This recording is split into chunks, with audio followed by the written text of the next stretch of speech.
எங்கள் மருத்துவர்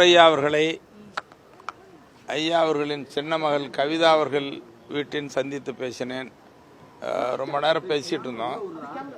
பேசுனதில் ஐயா கிட்டையும் சொன்னோம், ஐயா இருவரும் ஒற்றுமையாக இருந்து சுமூகமான தீர்வு வெட்டி பலமாக எழுந்திருக்கணும்னு சொன்னோம். ஐயா உடனே மிகப்பெரிய நம்பிக்கையோட இப்போ பேச்சுவார்த்தை சுமூகமாக இருக்குது, மிக விரைவில் சுமூகமான நல்ல தீர்வு ஏற்படும், அந்த நல்ல செய்தி சொல்கிறேன்னு சொல்லியிருக்கிறாங்க.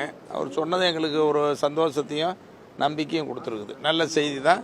அதனால் கட்சிக்காரங்களுக்கு இது நல்ல செய்தி. எங்கள் கட்சிக்காரங்கெல்லாம் எல்லாரும் இருவரும் ஒன்றா சேரணும், ஒரு இடையில் ஒரு தேக்க நிலை, ஒரு நெருக்கடி இருக்குது, எப்போ நல்ல செய்தி வரும், நல்ல செய்தி எல்லாரும் எதிர்பார்த்துக்கிட்டு இருக்கிறாங்க. அதனால் இப்போ ஐயா கிட்ட பேசுகிற வகையில் ஒரு நல்ல தீர்வு, சுமூகமான தீர்வு உடனடியாக வரும்னு சொல்லியிருக்கிறாங்க.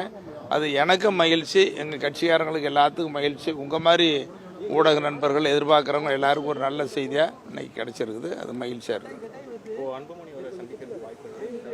பேசிகிட்டு இருக்கிறாங்க, மிக விரைவில் சந்திப்பாங்க. அதுதான் ஐயா சொன்னார், சந்தித்து பேசுவோம், நல்ல தீர்வு ஏற்படும் அப்படின்னு சொல்லியிருக்கிறோம். அதுவே நல்ல செய்தி தான். அதுக்கு மேலே நிறைய செய்திகளை நம்ம சொல்லக்கூடாது, சொல்கிறது நல்லா இருக்காது. கட்சிக்குள்ள நிலவர பிரச்சனைக்கெல்லாம் காரணம் ஒரு பெண்மணி தான்.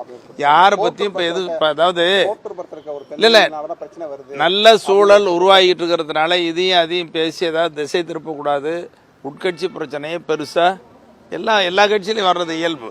ஒவ்வொரு கட்சியிலையும் சில காலகட்டங்களில் சில நெருக்கடியான சூழல் உருவாகுது, அதுக்கு ஒரு தீர்வு வந்துட்டு தான் இருக்கு. அது மாதிரி இது சூழ்நிலை சந்தர்ப்பம் எங்கள் கட்சியில், அதாவது எங்கள் கட்சியை பொறுத்த வரைக்கும் ஒரு பலமான வலிமையான தனித்தன்மையோடு இருக்கிற கட்சி, ஒரு குடும்ப பாசத்தோடு இருக்கிற கட்சி. ஏதோ சூழ்நிலை சந்தர்ப்பம் இப்படி ஒரு சூழல் உருவாயிடுச்சு, அந்த சூழ்நிலை மாறப்போகுது. ஐயா சொன்னது எனக்கு இத்தனை நாள் சொன்னதை விட இன்றைக்கி தான் ஒரு நம்பிக்கை உண்டாயிருக்குது. சந்தோஷமாக இருக்கும், நம்பிக்கையாக இருக்கும். எல்லாருக்கும் நான் சொல்லுங்க மணின்னு சொல்லியிருக்கிறேன். என் கட்சிக்காரங்க எந்த செய்தி எதுவும் சொல்ல இதுக்கு மேலே நான் சொல்ல விரும்பலை.